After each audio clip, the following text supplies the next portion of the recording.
तर नमस्कार मित्रांनो, स्वागत आहे तुमचं सोल टॉक्स मराठीमध्ये 30 हिरो 30 दिवसांच्या या मालिकेमध्ये. तर मित्रांनो, आज आपण जाणून घेणार आहोत आपल्या चौथ्या रिअल हिरो बद्दल. ते म्हणजे IAS अधिकारी तुकाराम मुंडे. तर तुकाराम मुंडे जर आपण बघितलं, आज आपण त्यांच्याविषयी माहिती जाणून घेणार आहोत. तुम्ही बघितलं असेल, प्रामाणिकपणेचं एक असं चांगलं व्यक्तिमत्व असं आहे तुकाराम मुंडे यांचं, आणि आज आपण यांच्याविषयी जाणून घेणार आहोत. महाराष्ट्रात असं बोलतात की त्यांच्या खूप साऱ्या ठिकाणी बदली वगैरे केलेल्या आहेत, त्यांनी खूप ठिकाणी चांगली कामं केलेली आहेत. तर आज आपण त्या चांगल्या कामांबद्दल त्यांच्या जाणून घेणार आहोत आणि त्यांच्या सगळ्या बॅकग्राऊंड बद्दल माहिती घेणार आहोत की ह्या व्हिडिओ मार्फत की त्यांनी कशा पद्धतीनं ते IAS ऑफिसर झाले आणि त्यांच्या काय काय अचिव्हमेंट आहेत. तर मित्रांनो, तुकाराम मुंडे एका शेतकरी कुटुंबातील मुलाने प्रामाणिकपणाच्या जोरावर संपूर्ण महाराष्ट्रात स्वतःची एक वेगळी ओळख निर्माण केली आहे. हे आहेत IAS अधिकारी तुकाराम हरिभाऊ मुंडे. 3 जून 1975 रोजी महाराष्ट्रातील तणसोना या छोट्याशा गावात त्यांचा जन्म झाला. लहानपणी ते शाळेसोबत शेतीची कामेही करत होते. कठीण परिस्थितीत शिक्षण पूर्ण करून त्यांनी UPSC परीक्षेत उत्कृष्ट यश मिळवले आणि IAS अधिकारी बनले. मित्रांनो, 2005च्या बॅचमध्ये IAS अधिकारी म्हणून त्यांनी जालना, सोलापूर व नवी मुंबई, नागपूर आणि इतर अनेक ठिकाणी कामं केले. भ्रष्टाचाराविरोधातील कठोर भूमिका, बेकायदेशीर बांधकामावर कारवाई आणि पारदर्शक प्रशासन यामुळे ते जनतेचे आवडते अधिकारी बनले. पण ह्यांनी जेवढं काम प्रामाणिकपणे केलंय तेवढं तर बाकी सगळ्यांनी केलेलं असतं. तर मी अशी हे होप करतो की आज आपला देश कुठल्या तरी वेगळ्या लेवलला असतात. त्यांना महाराष्ट्र शासन बेस्ट कलेक्टर पुरस्कार, वॉटरमॅन ऑफ महाराष्ट्र पुरस्कार आणि अनेक सन्मान मिळाले आहेत. अनेक वेळा बदली झाली, पण त्यांनी प्रामाणिकपणेचा मार्ग कधीच सोडला नाही. मित्रांनो, तुम्ही जर बघितलं तर एवढ्या चांगल्या पद्धतीने प्रामाणिकपणे आपली कामं केलेली आहेत.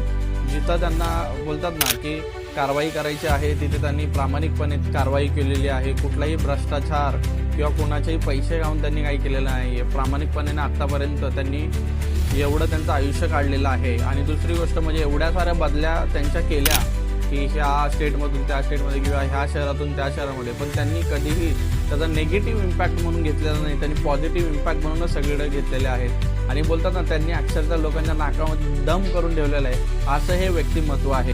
आणि ही व्हिडिओ मित्रांनो नक्कीच तुकाराम मुंडे यांच्यापर्यंत पोहोचवा, की त्यांनाही दाखवा की त्यांच्या ह्या चर्चा पूर्ण महाराष्ट्रामध्ये गाजलेल्या आहेत. तुकाराम मुंडे यांनी, तुम्ही जर बघितलं, नवी मुंबईमध्ये बेकायदेशीर बांधकामावर कठोर कारवाई केलेली आहे. नवी मुंबईतील अनधिकृत आणि बेकायदेशीर बांधकामावर धडक कारवाई करून त्यांनी कायद्याचं राज्य प्रस्थापित केलेलं आहे.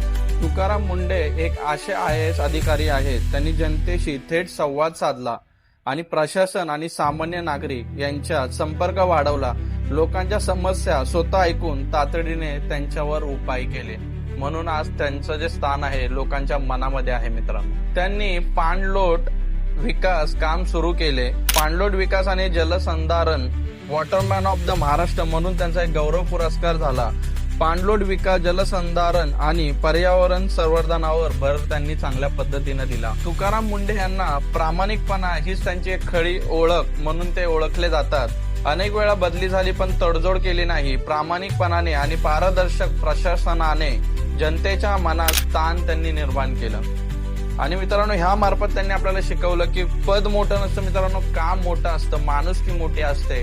आणि आपण प्रत्येक व्हिडिओमध्ये हेच बघतोय की जर तुमच्यामध्ये इच्छा असेल लोकांपर्यंत काहीतरी चांगल्या गोष्टी करायची आणि तुमच्यामध्ये ती माणुसकी असेल पूर्णपणे लोकांची सेवा करण्याची, तर मित्रांनो, कितीही अडचणी येऊ द्या, काही येऊ द्या, तुम्ही ते काम निश्चितपणे पार पाडता.